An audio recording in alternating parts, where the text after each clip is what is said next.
말씀은 요한복음 4장 13절, 14절 2절 말씀을 보겠습니다.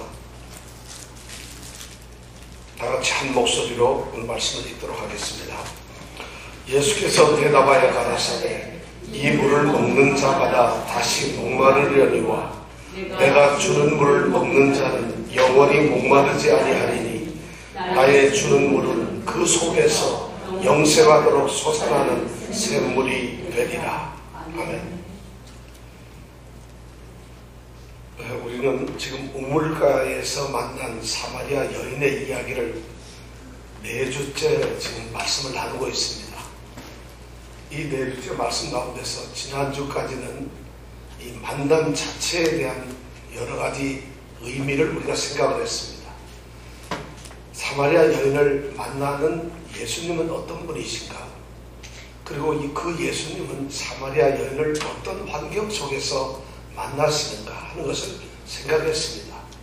또 그리고 우리가 지난주에는 예수님을 만나고 예수님을 모시고 사는 그런 삶 가운데 있는 우리 그리스도인들이 전혀 성장하지 아니하고 그런 삶을 방해하는 것들이 있다는 것을 우리가 생각을 했습니다.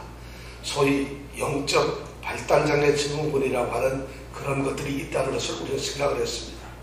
이제 오늘 말씀은 우물가에서 만난 사마리아 여인에게 드디어 예수님이 핵심적으로 들려주시고 싶어하는 그 핵심적인 메시지, 생명에 대한 이야기를 우리가 함께 나누게 됩니다. 주님께서는 오늘 사마리아 여인에게 하나님의 선물, 곧 그것이 무엇인지를 만약 네가 알고 또 너에게 물을 달라고 하는 내가 누구인지를 네가 만약 알았다면은 내가 그에게 아마 그 선물을 주십시오 하고 구했을 것이다. 그리고 나는 너에게 그 선물을 줄 것이라는 이런 말씀을 이미 하셨습니다. 그러고 난 다음에 오늘 이 말씀들이 나오고 있습니다. 이제 예수님께서는 이 사마리아 여인을 만난 그 목적이 분명했어요. 사마리아 여인을 의도적으로 찾아오셔서 사마리아 여인에게 영원히 목마르지 아니하고 속에서부터 솟아나오는 그 영생의 샘물, 그 샘물을 주시기 위해서 만났습니다. 이 생수라고 하는 것이 여러분 뭔지 아세요? 생수는 그냥 보통 물하고 다릅니다. 영어로 리빙 워터라고 하는데 이거는 샘이나 강이나 또는 냇가에서 흐르는 물을 말합니다. 소위 물이 고여있거나 우물이나 저수조나 또는 이 수조 같은데 연못에 이렇게 고여서 움직이지 않는 물은 리빙 워터라고 하지 않습니다. 샘에 있는 것은 우리가 스프링 워터를 하죠. 그런데 주님께서 오늘 말씀하신 것은 살아있는 움직이는 물, 흐르는 물, 이것을 주시겠다고 합니다. 매우 상징적인 말씀입니다. 이 생수는 사실 이스라엘 땅에서 굉장히 귀합니다. 그리고 그 고귀하고 너무 가치 있는 것입니다. 그래서 이스라엘 전통에 보면은 이 랍비들이 제사를 드릴 때 불결한 예배자가 제사를 하기 위해서 오면은 그 불결한 예배자를 정결하게 씻어주는 그 정결 예식이 바로 이 생수로만 하게 되어 있다는 것입니다. 그냥 수돗물을 틀어서 하는 것이 아니라 이런 생수로만 정결하게 씻었다는 것이에요. 그런데 지금 이 예수님께서 바로 그 생수를 주시겠다고 하시는 겁니다. 우물에서 흐르는 물이 아닌 우물에서 마실 물을 찾아온 이제 갈급한 한 여인에게 갈급한 예수님께서는 물을 달라고 하시면서 거꾸로 우물물과 대비해서 생수를 그 사마리아 여인에게 주시겠다고 하는 것입니다. 이 이스라엘 역사에 있어서 구약에 있어서 생수는 상당히 의미가 있는 물입니다. 예레미야서 2장 13절에 보면 이 생수에 대해서 아주 중요한 이야기를 하고 있습니다. 이스라엘 백성들이 행한 아주 중요한 2가지 악이 있다고 하나님은 지적을 하고 있습니다. 예레미야 선지자를 통해서 지적을 하는데 그 나쁜 악이 뭐냐면 첫 번째가 생명의 근원이신 이 생수의 근원이 되시는 하나님을 이스라엘 백성들이 버렸다는 것입니다. 그리고 2번째는 그 물을 버렸었고 하나님을 버린 다음에 그 생수나 물을 찾기 위해서 스스로 물을 가두지도 못하는 웅덩이를 팠다는 것입니다. 이것이 이스라엘 백성들이 하나님 앞에 저들은 아주 중대한 죄였어요. 생수의 근원이신 하나님을 버렸으니까 그들에게 생수가 없죠. 그러니까 물이 필요하니까 거두어서 물을 가두어 두지도 못하고 터진 그런 저수지를, 그런 웅덩이를 그들이 계속 파고 힘들게 갈급하게 이런 삶을 살아갔다. 그것이 죄라는 것입니다. 두 가지. 또한 이사야서 55장에 보면은 이사야는 아주 대단한 초청을 하죠. 목마른 자들아 물가로 나오라고 초청을 하고 있어요. 돈 없이 값 없이 와서 이 물을 사서 먹으라고 말하고 있어요. 여기서 말하는 그 물이 오늘 예수님이 말씀하고 있는 이 생수라는 것이에요. 또 이 에스겔서의 47장에 보면은 하나님의 주시는 축복을 생수로 비유를 했습니다. 그래서 예루살렘 성전 문턱에서 흘러나오는 이 물들이 온 이스라엘 땅을 흘러서 동으로는 사해바다로 흘러들어가고 서쪽으로는 지중해 대해로 흘러간다는 이런 내용을 47장 1절에서 12절까지 말씀을 하고 있습니다. 이스라엘 백성들 가슴 속에는 이 생수라고 하는 것이 굉장히 현실적으로도 중요한 것이지만 영적으로 상당히 의미를 가지고 있습니다. 바로 예수님께서는 그러한 영적인 의미로서 오늘 생수를 주시겠다고 이야기를 합니다. 이 생수는 예수님이 주시고자 하는 이 하나님의 선물인 생수는 바로 영원한 생명입니다.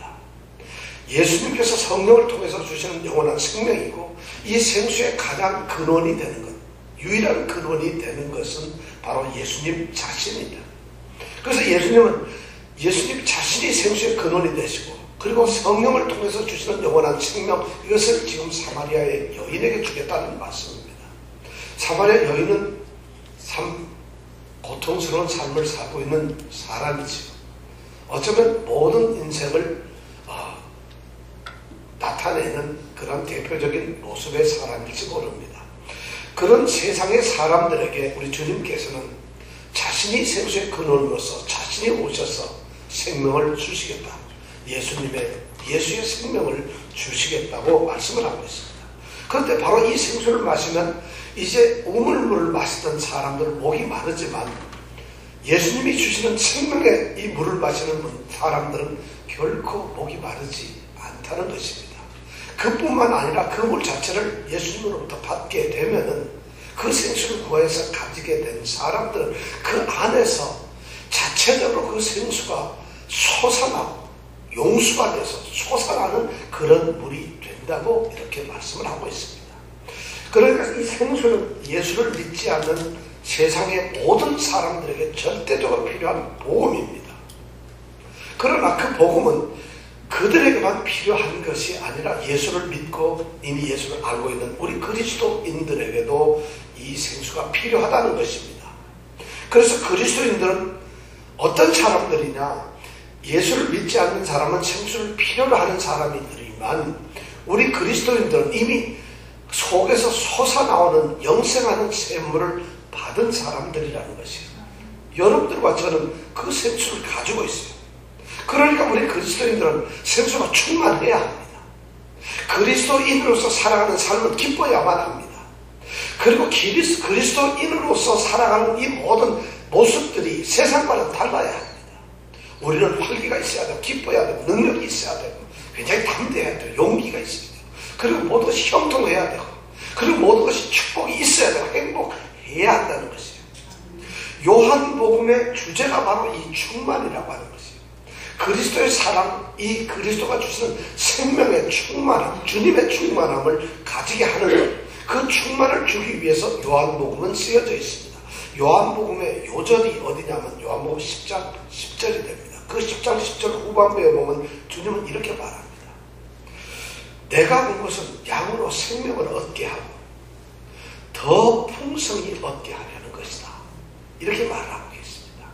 이 세상 모든 사람들에게 생명, 이 세상 사람들에게 양으로 하여금 생명을 얻게 하는 것, 그것이 목적인데, 이미 생명을 얻은 사람들에게는 더 풍성히 하게 하는 것, 그것이 바로 예수님의 오신 목적이라는 것입니다. 그래서 주님께서는 우리 모든 성도들에게 생명 샘물이 솟아나는, 샘솟듯이 솟아나는 그런 주님의 풍성함을 누리는 성도들이 되라고 지금 말씀을 하고 있는 것입니다. 진정한 그리스도의 삶은, 그리스도인들의 삶은 바로 이 풍성함입니다. 충만함이에요. 주님이 내 안에서 충만하게 채워져 있고, 주님이 주시는 사랑과 은혜가 충만하게 채워져 있는 그 삶을 체험하고 날마다 누리는 것이 바로 우리 그리스도인들의 삶입니다. 그런데 여기에 문제가 있어요. 제가 여러분들에게 이렇게 말씀을 드리면 여러분 기분 되게 좋죠. 너무 좋죠. 아, 나는 그리스도의 충만함을 가지고 있구나. 나는 그리스도께서 주시는 평화와 기쁨과 즐거움과 행복과 모든 것을 나는 가지고 있구나. 이렇게 여러분들은 지금 생각을 하고 계시는지 모르지만 실질적으로 사실 심각한 문제가 있습니다. 그리스도인 중에는 대다수가 그리스도의 충만을 모르고 살고 있습니다. 사실 심각한 문제입니다. 그리스도인 중에 그리스도의 충만이 모르고 살고 있어요. 충만이 뭔지 모르고 살고 있는 사람들이 대다수입니다. 우리는 성경의 말씀으로 충만이라는 말을 너무 잘 알아요. 성령 충만, 은혜 충만, 축복 충만, 무슨 사랑 충만 해가지고 오죽하면 사람 자식들 이름도 충만이라고 줘서 이 충만, 김 충만, 충만이 많습니다. 그렇게 충만을 좋아하는데 정작 우리 그리스도인들이 한 사람 한 사람 보면 그리스도의 충만을 모르고 살고 있어요. 신앙생활 잘해요. 20년, 30년 목사도 되고 장로도 되고 모든 직분자도 되고 너무 신앙생활 열심히 하는데도 그리스도의 충만이 모르고 살아요. 뭔지 몰라요. 여러분, 영원히 목마르지 아니하리라 하는 이 말씀이 무슨 뜻인지 아세요? 여러분, 우리 그리스도인의 삶에서 우리 주님 오늘 말씀하잖아요. 네가 만약에 구했다면 그가 너에게 주었을 것이요, 그가 생수를 너에게 주었으리라. 근데 그 생수는 내가 주는 물은 영원히 목마르지 않는다는 거죠. 여러분, 영원히 목마르지 않는 삶이라는 게 뭔지 아세요? 그리스도인들은 바로 영원히 목마르지 않는 그런 삶을 사는 사람들인데 실제로 그걸 모릅니다. 여러분 참 목마르죠, 여러분. 이것이 영적으로 무슨 의미인지 모르고 그런 신앙생활, 그런 그리스도인의 삶을 살지를 않는다는 것이에요. 여러분 제 말에 동의를 안 하세요. 나는 그래도 그리스도의 풍성을 살아갑니다. 그리스도의 충만한 정말 사랑을 그리스도의 충만이라고 하는, 주님의 충만이라는 것을 날마다 살면서 전 누리고 살고 있어요. 목사님 모르는 소리 하지 마세요. 제가 다시 그러면 또 말씀을 드리겠습니다. 이 세상이, 우리가 살고 있는 이 세상은 요즘 신문이나 매스미디어를 보면 너무 참담해요. 아주 죄악이 너무 많아요. 그리고 너무 타락해 있어요. 그리고 너무 악이 많아서 사실 안전하지도 않고 거룩하지도 않고 깨끗하지도 않고 가치도 없고 어쩌면 썩어져 빠진 그러한 죄된 사람들이 물고 뜯기고 서로 싸워가면서 살아가는 정말 가장 추악한 그런 탐욕의 어떤 모습을 가지고 있는 것이 바로 세상입니다. 그런데 그 세상은 더 아름다워지지도 않습니다. 여러분 날마다 일어나는 세상의 모습을 보면 정말 악화되고 언제 이 세상이 무너질까? 도덕도 없어졌어요. 인간성도 없어졌어요. 어떤 가치 있는 것도 없어졌어요.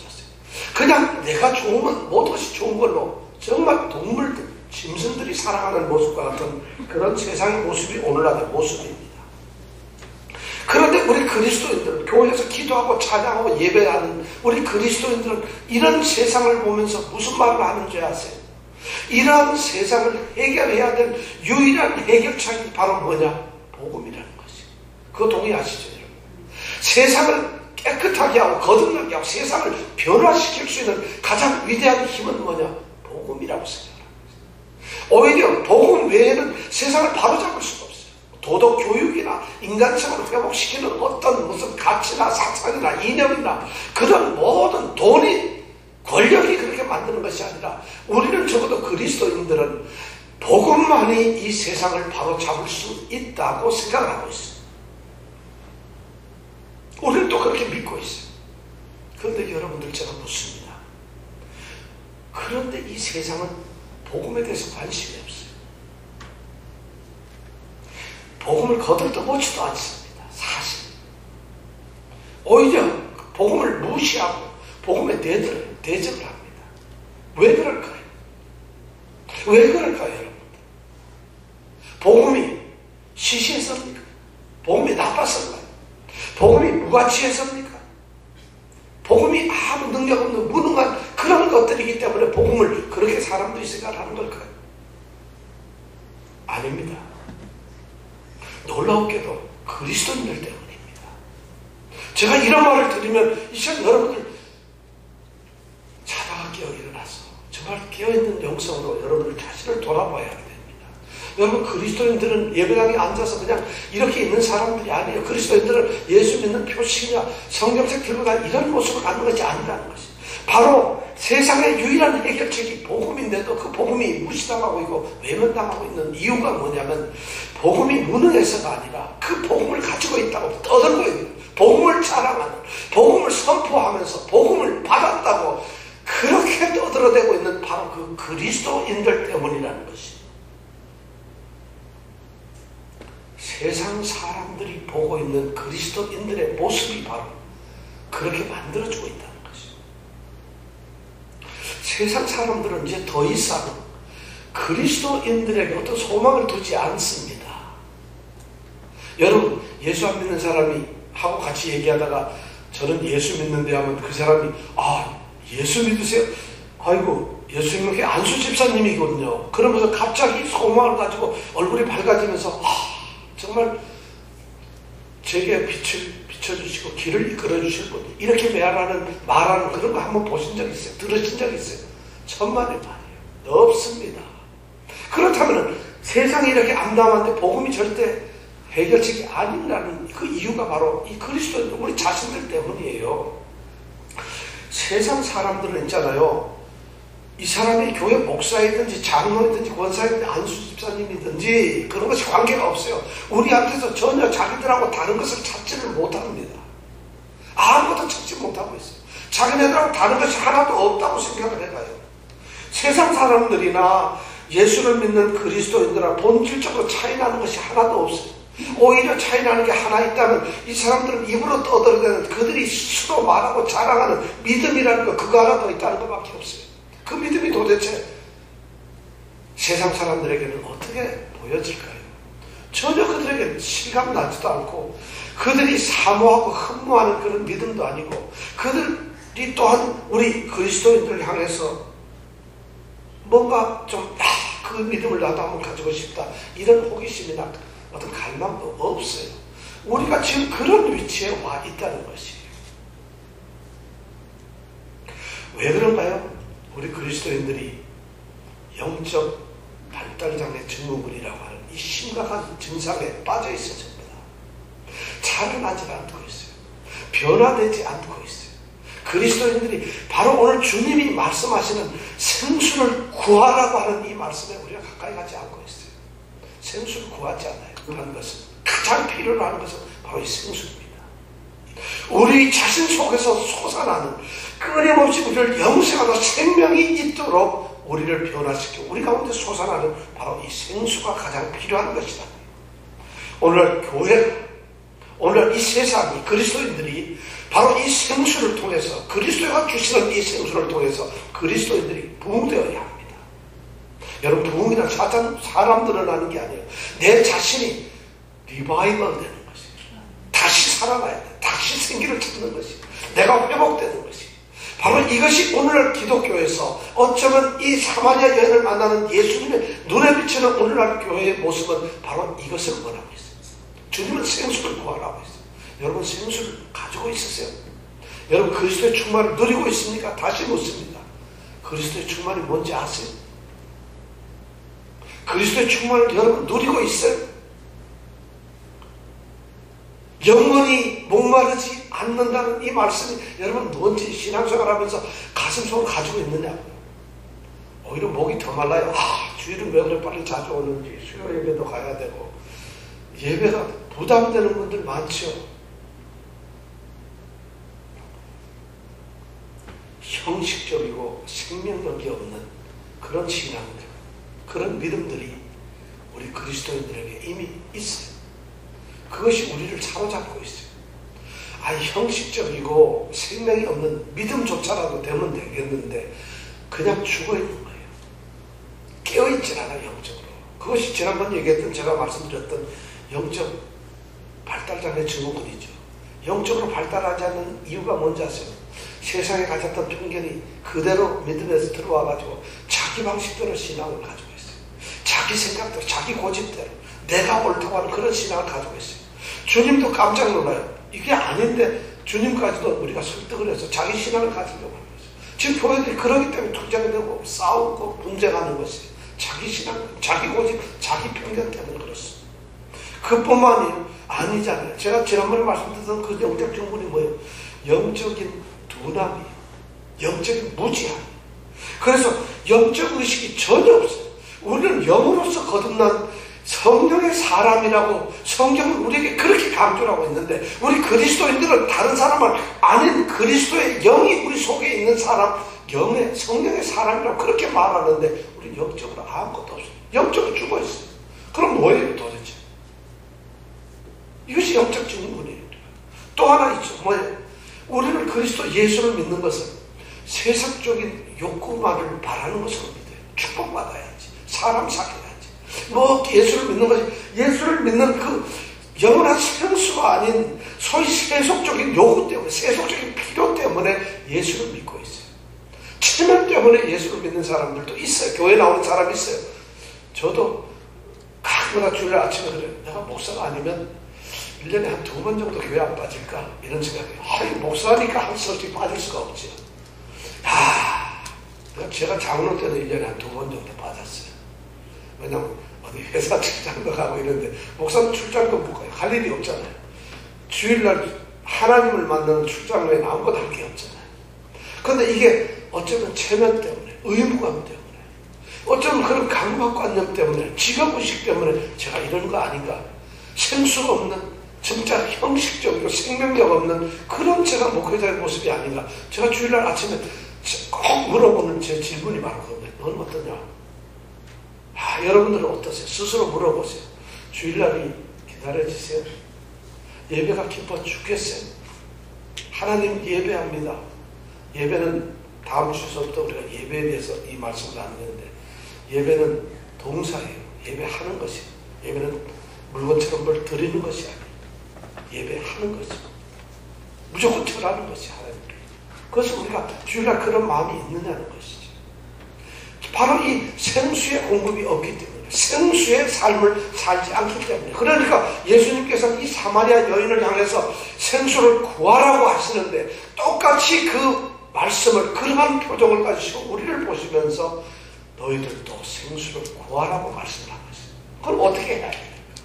여러분, 그리스도의 충만, 주의 충만을 누리는 이 생수를 어떻게 여러분들이 가질 수 있겠어요? 다 가지셨다면서 아까 다 충만하다고 하는데, 제가 이 말을 또 드려야 될지 모르겠어요. 이것이 과연 설교를 해야 되는 것인지. 첫 번째가 복음에 충만한 풍성한 곳으로 들어가라는 것입니다. 우리는 그리스도인들의 가장 이 문제가 뭐냐면, 복음을 왜소하게 축소시키는 거예요. 복음을 단순하고 작은 것으로 만들어요. 지금 그리스도인들의 가장 심각한 문제가 이 복음이라고 하는 것, 믿음이라는 것을 작게 만들어버려요. 그래서 어떤 한 복음의 전체적인 모습을 보는 것이 아니라 한 부분만 보면서 이것을 복음이라고 생각해요. 특별히 가장 위험한 것이 뭐냐, 우리의 신앙이나 복음이 교회 나오는 종교 신앙생활이 이것이 복음이라고 착각을 하고 있어요. 그렇기 때문에 우리는 풍성을 누릴 수가 없어요. 그리스도가 우리가 갖는 복음이라는 건 바로 예수님 그분 자신이 바로 복음인데, 우리는 그런 그리스도의 풍성이 아니라 예수님을 이름을 빙자해서 사람들이 만들어 놓은 기독교라는 종교에 우리는 빠져버렸어요. 그래서 복음을 기독교가 아닌 기독교라고 하는 종교적인 그런 행위로 제한을 시켜버리니까 우리에게 그리스도의 풍성이라고 있지도 못해요. 복음의 풍성을 보지도 못하고 알지도 못하고 그냥 복음을 부분적으로 합니다. 그래서 복음의 삶을 산다, 믿음의 삶을 산다는 것이 교회 열심히 출석하고 교회에서 직분을 받고 감투를 받고 봉사하는 것을 복음에 열심히 섬기는 걸로 착각하시는 분들이 있다는 거죠. 이것이 참 심각한 문제예요. 그리고 그런 것들, 교회에 나와서 그렇게 하는 것이 우리가 믿음 삶을 사는 데서 가장 우선적으로, 가장 중요시해야 될, 반드시 해야 될 전부이라고 착각을 하고 있다, 오해하고 있다는 것이. 이것은 성경을 모르기 때문에 그래요. 정말 심각한 것은 오늘날 교회가 사람이 준다, 그리스도인들이 예수 믿는 사람이 줄고 있다 그래요. 여러분, 예수 믿는 사람이 주는 것이에요, 교회에 나오는 사람이 줄고 있는 것이에요? 사실 냉정하게 따져보세요. 내가 보기에는 교회 나왔다 안 나오는 사람은 예수 믿는 사람 아니에요. 그냥 교회 나오다가 안 나오는 사람일 뿐이에요. 오늘 지금 얘기하는 이 생수를 가진 사람은 교회를 안 나올 수가 없어요. 주님을 모시고 풍성함을 누린 사람이 어떻게 예배를 받아서 안 나올 수가 있어요. 그러니까 그런데 목사님들이 그런 걸 걱정을 하고, 종교 지도자들은 당연히 그런 것을 걱정을 하죠. 자기네들 영역 속에서 자기네들 영향력이 줄어드니까 교회를 안 나오는 신도가 줄었다, 신자가 줄었다 말이에요. 그 사람들 신자도 아니고 그냥 기독교를 믿는 신자들이에요. 그러니까 풍성함이 없다는 심각한 문제예요. 그런 통계에 우리가 실망할 필요가 없어요. 제가 보기에는 단 한 명의 생수를 갈급하게 간구하면서 그 생수를 누리고 그리스도의 충만을 누리고 있는 사람이 이 땅에 하나만 있어도 어쩌면 하나님을 기뻐하세요. 그 사람들에서 너무 기뻐요. 우리 성도들이 그렇게 되길 원합니다. 그리스도의 풍성, 그것 자체가 바로 복음이에요. 그리스도의 풍성을 누리고 그것을 받아들이는 것, 이것이 바로 복음을 받아들이는 것이에요. 그런데 그렇게 우리 착각했어요. 우리가 그 에베소서에 보면 바울 사도가 그것을 고백했어요. 이 바울 사도는 참 내가 보기엔 너무 대단하신 거예요. 그 바울 사도가 자신의 사명을 갖다가 에베소 3장 8절에 이렇게 말합니다. 모든 성도 중에 지극히 작은 자보다 더 작은 나에게 이 은혜를 주신 것은 이유가 있다는 것이에요. 그 3장 8절에 뭐냐면 그리스도의 풍성. 그런데 그냥 그리스도의 풍성도 아니에요. 이 바울 사도가 에베소 3장 8절에서 말하는 건 측량할 수 없는 그리스도의 풍성을 이방인에게 전하게 하기 위해서 자기를 선택했다는 거예요. 자기의 사명감이 그거예요. 우리처럼 예수 믿으세요 하고 전도지 만들어가지고 하나님 앞에서 전달하는 이런 것이 아니라 측량할 수 없는, 감히 어떻게 그것을 계산할 수도, 잴 수도, 그것을 어떻게 측정할 수도 없는, 측량할 수 없는 그리스도의 풍성을 이방인들에게 전하는 것이 자기의 사명이라고 하고 있어요. 그렇게 고백을 했어요. 이런 이 고백을 하는 바울 사도가 그 다음 조금 뒤에 들어가서 에베소 3장 16절에서 18절까지 에베소에 있는 성도들에게 하는 기도를 이뤘습니다. 그의 영광의 풍성을 따라 그의 성령으로 말미암아 너희 속사람이 능력으로 강건하게 되기를 원하소서. 그리스도의 풍성, 그 영광의 풍성함을 따라서 성령으로 말미암아 우리 에베소에 있는 성도들, 그리스도인들이라고 부름을 받은 그 사람들이 속사람이 능력으로 강건하게 되기를 원한다. 그래서 그들이 또한 두 번째 기도는 뭐냐면 믿음으로 말미암아 그리스도께서 너희 마음에 계시게 하라는 것이죠. 얼마나 이 기도 차원이 우리하고 다르잖아요. 이것이 바로 성경이 말하는 그리스도의 풍성이에요. 그리고 그의 사랑 가운데서 뿌리가 박히고 터가 굳어져라는 것이에요. 사랑 가운데서 서로 뿌리를 깊게 박고 사랑 가운데서 터를 굳게 하라는 것이에요. 이것이 교회의 모습이고 그리스도의 풍성을 누리는 것이에요. 그런 다음에 거기까지 그렇게까지 하는 것이 시작이라는 것이에요. 이런 것들이 무슨 목적이 아니에요. 그런 것이 가장 최고의 것이 아니라 그렇게 되는 것이 속사람의 능력으로 강건해지고 그리스도께서 내 마음에 계시게 되고 그리고 사랑으로 뿌리가 박히고 터가 굳어지는 것은 믿음의 초보라는 것이에요. 그리고 그 다음에 뭐라고 기도를 하세요? 능히 모든 성도와 함께 지식에 넘치는 그리스도의 사랑을 알라고 그래요. 지식에 넘치는, 우리가 알고 배우는 그 지식에 넘치는 그리스도의 사랑이 뭔지를 알았어요. 그러면서 계속 그 다음에 3장 19절에 가면 이렇게 그 넓이와 길이와 그 높이와 깊이가 어떠한 것을 좀 깨달으라는 것이에요. 그래서 하나님의 모든 충만하신 것으로 너희가 충만하기를 구하노라. 이렇게 기도하고 있어요. 이것이 그리스도인들에게 지금 성경이 말하고 있는 충만이에요. 그럼 우리 그리스도인들은 정말 그것이 필요해요. 지성적인 신앙만 가져서도 안 돼요. 감정적인 어떤 체험만 가져서도 안 돼요. 나는 지성적인 그리스도인입니다. 그래서 말씀, 성경 공부, 성경 읽는 걸 전 제일 좋아해요. 거기에 빠지지 마세요. 거기에 얽매이지 마세요. 저는 그런 거 필요 없습니다. 저는 그냥 기도하고 내 마음 컬컬한 마음에 성령님 오셔서 체험하는 이것이 좋습니다. 거기에도 붙잡혀 있지 마세요. 그것이 전부가 아닙니다. 또 어떤 사람은 저는 뭐 성경도 머리가 아파서 못 읽겠어요. 기도하려니까 무릎 아파서 안 되고 그냥 저는 교회에서 열심히 섬기고 봉사하겠습니다. 정말 열심히 일하겠습니다. 거기에도 매이지 마세요. 그리스도의 풍성이라는 것은 그런 것이 아닙니다. 그리스도가 누구인지를 알아요. 예수 그분께서 내게 주시는 것이 생명이라는 것이 선물이라는 것이 뭔지를 알아요. 그걸 내 전 인격적으로 받아들이는 것이 지식으로도 하나님의 뜻과 하나님의 말씀을 잘 알아야 돼요. 감정적으로도 하나님과 교통하고 그리스도와 교통하는 그 뜨거움이 있어야 그런 것이 또한 의지적으로 신앙의 삶 속에서 헌신하고 봉사하고 실천적으로 살아가는 이런 것이 바로 그리스도의 풍성이라는 것이에요. 그런데 우리가 그러지 못해요. 여러분 정말 신앙생활하면서 더 넓은 곳으로 가십시오. 더 깊은 곳으로 가세요. 더 높은 곳으로 가세요. 더 멀리 끝까지 가세요. 그래서 그리스도의 풍성, 그 넓은 풍성한 바다로 들어가세요. 우리가 바로 깊은 곳으로 가야 합니다. 그런데 우리는 물가에서 예수 믿는 아주 초보의 삶에서 찬란거리고 있어요. 그리고 그것이 내게 신앙생활의 전부 다라고 생각을 하고 있어요. 목사도 장로도 뭐든지 다 그리스도인들이 물가에서 은혜의 깊은 바다로 못 갑니다. 복음의 깊은 바다로 못 갑니다. 그리스도의 풍성의 깊은 곳으로 가서 그물을 던지지 않고 물가에서 그것도 괜찮은데 우물을 찾아가서 내게 우물 좀 주세요. 이렇게 신앙생활을 하고 있다는 것이 풍성의 그리스도의 풍성이 깊은 곳으로 여러분 들어가십시오. 또 중요한 것이 하나 있어요. 복음의 풍성함으로 자라나야 한다. 가장 풍성한 것으로 들어가야 되는 것이 또한 중요하지만 그 풍성함으로 자라나야 합니다. 그리스도의 삶이라는 것은요, 그리스도의 신앙이라는 것은 성장해야 합니다. 그리고 성숙해야 됩니다. 그리고 발전이 돼야 합니다.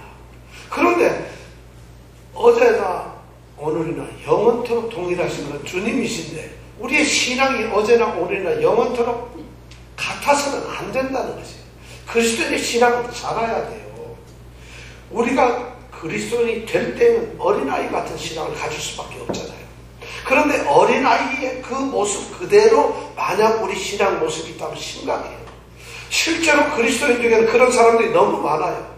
말씀 많이 들어도 어린아이예요. 봉사 많이 해도 직분자가 되어도 어린아이 같은 신앙이 있어요.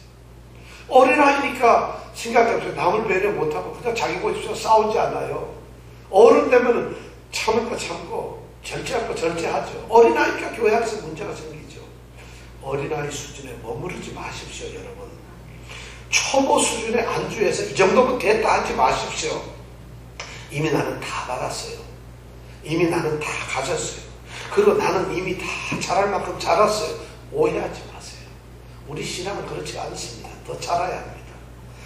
복음의 풍성한 데까지 계속 자라나는 것, 이것이 바로 그리스도인의 의무입니다. 이것이 필요해요. 저는 바울 사도가 또 굉장히 멋있는 고백을 했어요. 성경에 보면은. 아까 에베소서에서 그리스도의 풍성한 깊은 곳으로 들어가라고 우리에게 요청을 했는데 빌립보서에 보면은 바울 사도는 또 다른 놀라운 고백을 하고 있어요. 빌립보서 3장 12절에 보면 바울 사도가 빌립보 교인들을 향해서 이 사람이 지금 감옥에 있어요. 그리스도의 복음을 전하다가 감옥에 갇혀 있는데 그 감옥에 갇혀서 편지를 쓰면서 빌립보에 있는 교회에 편지를 쓰고 있어요. 빌립보 교회는 여러분 아시죠? 바울 사도가 유럽으로 처음 넘어가서 유럽에서 처음 복음을 전한 것이 바로 빌립보고 유럽에 처음 교회가 생긴 것이 바로 빌립보 교회입니다. 그러면 복음이 제일 먼저 어디에 있었어요? 아시아에 있었죠. 우리는 기독교가 유럽에 이 서구 사람들의 신앙입니다. 처음 만에 예수님도 동양인이지요. 중동, 아시아, 그죠? 동양인이에요. 여러분 착각하지 마세요. 그러니까 아시아에서 모든 교회가 있었어요. 에베소 교회가 아시아 교회잖아요. 빌립보 교회는 비록 유럽 이제 첫 번째 교회인데 그 빌립보 교회를 향해서 감옥에 갇혀있는 이제 곧 죽게 될지 몰라요. 그런 바울이 편지를 쓰면서 한 빌립보 3장 12절에 보면 이렇게 쓰고 있어요. 내가 이미 얻었다 함도 아니요 온전히 이루었다 함도 아니라. 자, 이런 고백을 하고 있어요. 자신의 신앙을 자기가 점검을 하면서 빌립보 교회의 성도들에게 하는 것이 내가 얻은 것이 아니에요. 내가 온전히 이룬 것이 아닙니다 하고 얘기를 하고 있어요. 지금 바울 사도가 어떤 사람이에요? 그는 그리스도를 너무 잘 알고 있는 사람. 그는 구원받았다는 것도 너무 잘 알고 있어요. 자신이 거듭난 존재라는 것도 너무 잘 알고 있어요. 그리고 사실 이 베드로는 너무 많은 은혜의 체험을 가지고 바울은 너무 많은 은혜의 체험을 가지고 있어요. 그리고 하나님의 예수 그리스도의 사도로 부름을 받아가지고 선교를 위해서 온 땅 끝까지 이르러서 선교를 하는 복음전도자예요. 그래서 자기는 복음에 대한 특별한 깨달음이나 지식을 가지고 있는 정말 그리스도의 복음에 가장 어쩌면은 깊은 곳, 높은 곳에 가 있는 그 바울 사도가 내가 이미 얻었다는 것이 아니에요. 내가 이미 온전히 이루었다는 게 아니라는 고백을 하고 있다는 것이. 이 말을 들으면 우리는 얼마나 부끄러워요. 이 바울 사도는 그런 도전이 있어요. 믿음의 성장을 위한, 발전을 위한 자기들은 부단히 노력하는 것이 있어요. 그래서 그 다음에 보면 오직 내가 그리스도 예수께 잡힌 바 된 그것을 잡으려고 얼마나 그것을 쫓아간다. 자기는 예수 그리스도 안에 속해 있고 예수 그리스도의 것이라는 것을 누구보다 잘 아는데 그런데도 그것이 자기는 아직도 부족하다는 것이에요. 늘 갈급함이 있다는 것이에요. 나는 아직도 풍성이 부족하다는 것이에요. 그 사람만큼 풍성한 사람이 어디 있어요. 그런데도 그 사람은 그런 것이 부족. 아직도 그리스도 예수 안에 잡힌 바 된 그것을 붙잡으려고 쫓아간다고 얘기해요. 이 쫓아간다는 것은 말이죠. 문을 열고 후닥닥 하고 돌진해서 그냥 자동차가 갑자기 급발진하는 것처럼 뛰쳐나간다는 것이에요. 바울 사도는 자신이 성장되고 성숙된 그리스도의 풍성을 누리는 때까지 자라나기 위해서 지금 이러고 있어요. 이런 고백을 하고 있어요. 오늘날 그리스도인들이 이런 것이 없어졌어요. 성경은 우리에게 그것을 요구하고 있어요. 근데 없어요. 그가 또 그 다음 바로 13절에 보면 형제들아 나는 아직 내가 잡은 줄로 여기지 아니한다. 이런 또 몇 번씩이나 고백해요. 그러면서 빌립보 교회를 향해서 너희들 기뻐해라. 감옥에 있는 사람이 오히려 위로를 받아서 힘내세요. 이래야 되는데 감옥에 있는 사람이 빌립보에 있는 교회를 향해서 여러분 주 안에서 기뻐하십시오. 항상 기뻐하세요. 여러분 흔들리지 말고 기뻐하세요. 이렇게 권면을 하고 있어요.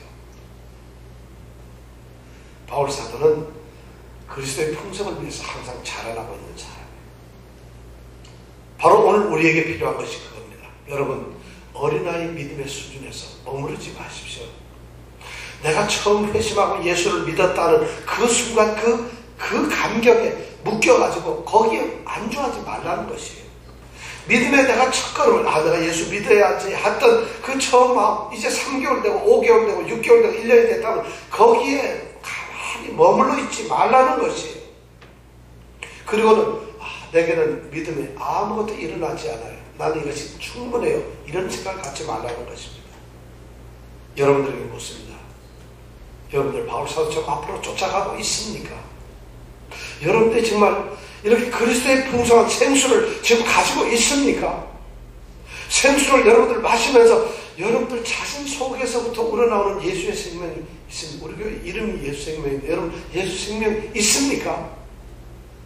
은혜교회 가면 은혜가 많아야 되고 사랑교회 가면 사랑이 많아야 되는데 우리는 뭐가 많아야 돼요?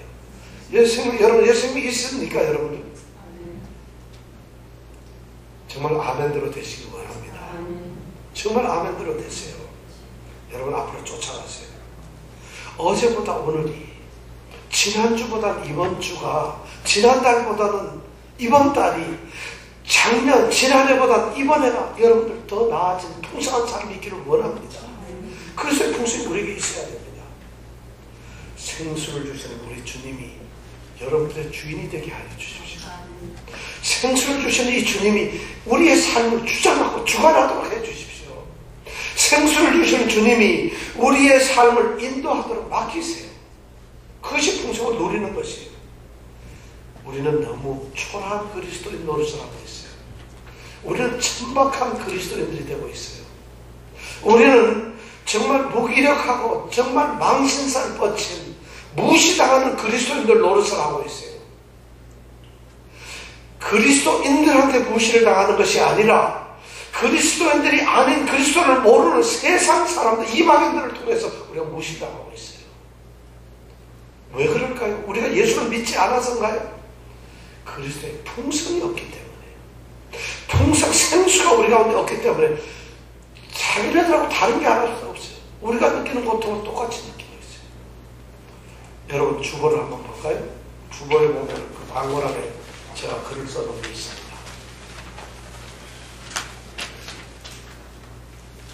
자기가 그리스도인이라고 주장하는 많은 사람들이 불신자들이 들먹이는 똑같은 문제들에 대해 불행과 불만을 느낀다고 인정한다.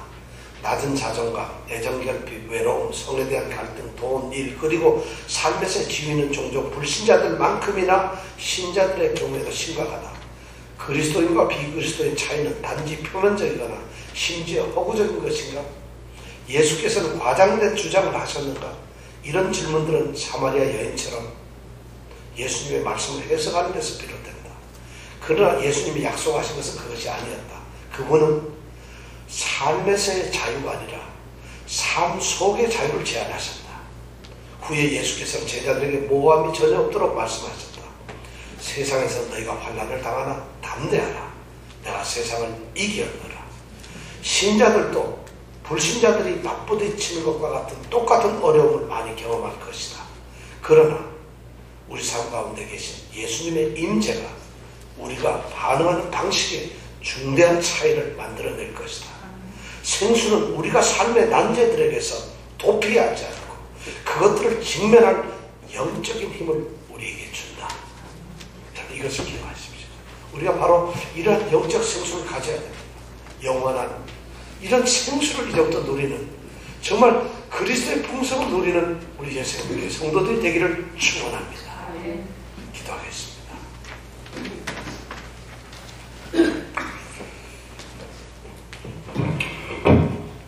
주님,